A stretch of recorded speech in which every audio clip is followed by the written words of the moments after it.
This is okay, this speed right here? When walking from his Iris Network dorm room to Rite Aid in Portland, Jesse Workman hears sounds and feels vibrations that you and I might miss. He's been blind since birth, so it's his other senses that help him get from place to place. This is pretty open, it's straight, it's simple. For 12 weeks, he'll be accompanied by orientation mobility specialist Mike Dion. So Jesse, you know what the next street is, right? Because like any skill, there's always room, And you know how it's controlled. for improvement. It's an ongoing process to keep your skills refined because we're very, very highly trained.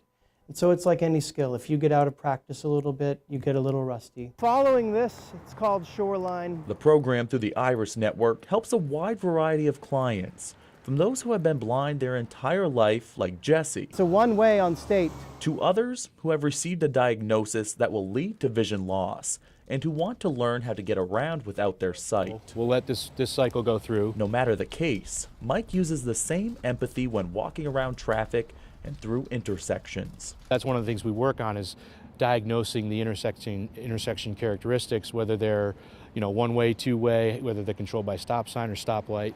So those are variables that they have to take into consideration. I want to wait until that stops. The Iris Network doesn't just work with clients on how to walk outside. Whenever you're ready, whenever you think you're good, Jesse. They also teach you how to do everyday things inside your home, from laundry It's on top. Oh, right. to working with tools and wood. There we go. There's never a limit put on a person who is blind or visually impaired here. No, and I didn't feel it as it was getting ready to fall. Just a little bit more work that goes into figuring out a way that works for the individual, according to Director of Programs and Services, Rabia Dow. Reorienting your own mindset to interacting with the world around you and not to be overwhelmed by your disability to the point where you lose your identity, you lose who you are. If you want me to measure the exact, we'll need the ruler and the awl. You might assume that the learning that happens at the Iris Network comes with frustrations. And though there are some, there are more successes.